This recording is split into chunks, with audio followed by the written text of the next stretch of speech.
Banyak dari kalian yang bilang kalau sepatu New Balance itu punya looks yang keren, tapi dari segi harganya tergolong premium.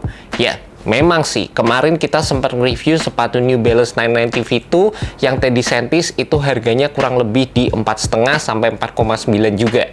Kita juga sempat review New Balance 990 V3 dengan harga kurang lebih 3 jutaan ke atas, dan juga sempat juga kita nge-review New Balance 990 V5 yang sekarang juga harganya 4 jutaan lebih, guys. Nah, buat kalian yang sebenarnya suka dengan looks dari sepatu New Balance, sebenarnya ada kok seri yang menurut gue keren banget dengan harga yang cukup terjangkau dan pastinya nggak pasaran juga, karena menurut gue sepatu ini jadi salah satu model yang cukup menarik dan beda dari sepatu New Balance yang lainnya. Hai guys, selamat datang di YouTube channel Naksir Sneakers, dan ini adalah sepatu New Balance 574, tapi bukan 574 yang biasa yang sering kalian lihat dipakai orang-orang, karena ini merupakan legacy version dari sepatu New Balance 574. Secara pas dilihat mungkin dari jauh kelihatan kayak sama aja gitu, nggak banyak bedanya. Tapi sebenarnya kalau dilihat lebih detail, dilihat secara lebih dekat lagi, ada beberapa detailing yang diubah di sepatu ini sehingga menurut gue secara looksnya sepatu ini kelihatan kayak lebih di elevate lagi, guys. Yep, beberapa detail yang gue seneng banget di sepatu New Balance 574 versi Legacy ini yang bener-bener kelihatan adalah bagian depan sepatunya yang nggak kelihatan boxy sama sekali. By the way, itu juga jadi salah satu faktor kenapa gua nggak terlalu suka sama versi 574. Kayak looksnya di gua kurang cocok aja, meskipun itu bisa dibilang juga jadi salah satu sepatu yang banyak banget diminati orang-orang di luar sana. Dan dengan sepatu ini kelihatan bagian depannya itu lebih slim, asik banget waktu dilihat, guys. Dan ini jadi salah satu faktor pembeda yang jujur aja bikin gua seneng banget sama sepatu 574 versi Legacy ini. Selain itu, sepatu ini juga menggunakan midsole yang terbilang lebih tebal dibandingkan dengan versi 574 versi reguler, dan juga sepatu ini menggunakan cushioning end cap juga, yang pastinya ini akan membuat sepatu ini jadi combo yang asik banget buat kalian yang mencari sepatu daily. Dan pastinya masih ada beberapa perubahan minor lagi yang bisa kalian temukan di sepatu ini dibandingkan dengan versi 574 reguler.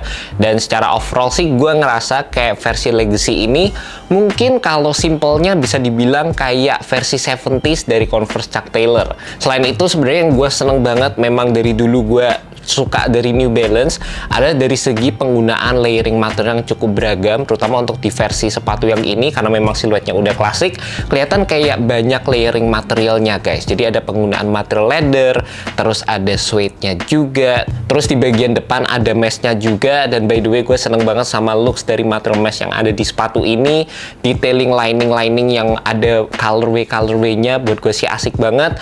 Dan bahkan kalau kita lihat dari segi suede-nya pun di bagian belakang, suede-nya ini berasa kayak lebih hairy dibandingkan sama panel yang ada di bagian depannya, guys. Dan by the way, buat kalian penasaran apakah sepatu ini menggunakan pigskin atau enggak, sebenarnya di beberapa rilisan sepatu New Balance akhir-akhir ini yang gue lihat, kadang kalau materialnya menggunakan pigskin, di bagian boxnya itu ada kayak labelnya, guys. Dan kadang di bagian sepatunya ada tagnya juga. Di sini gue nggak nemuin label ataupun tag yang mengidentifikasikan kalau ini menggunakan pigskin sama sekali.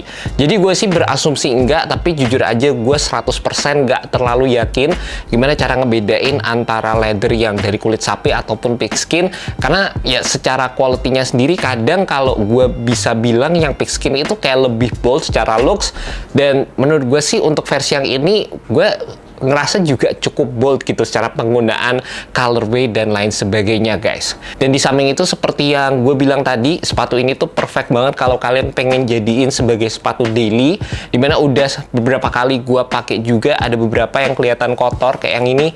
Kalian bisa lihat di sini udah kayak ada goresan-goresannya, ada yang kayak udah hitam-hitam. Dan secara overall ya, meskipun udah kelihatan kotor, sepatu ini kayaknya makin keren kalau udah kelihatan beat up juga. Secara outfitnya cakep, secara sizing juga menurut gue sepatu ini bisa kalian beli true to size, atau kalian juga bisa turun setengah size di sepatu ini kalau kalian suka fit yang bener-bener tight. Dimana untuk yang versi kali ini sebenarnya gue turun setengah size, awalnya agak sempit, tapi setelah gue pakai beberapa kali, setelah melewati proses break in, fittingnya jadi lebih nyaman lagi. Juga beberapa detail yang cukup menarik di sepatu New Balance 574 Legacy ini. Kalian bisa lihat di sini ada tang area yang dibikin dengan ala-ala deconstructed look, dimana foamnya ke expose. Terus di bagian atasnya di sini juga ada nylon pads bertuliskan New Balance. Di bagian dalamnya ada tulisan The Intelligent Choice. Keren banget. Mungkin ini memang jadi kayak pilihan yang intelligence buat kalian pengen sepatu yang terbilang durable, terus kayak cocok buat sehari-hari.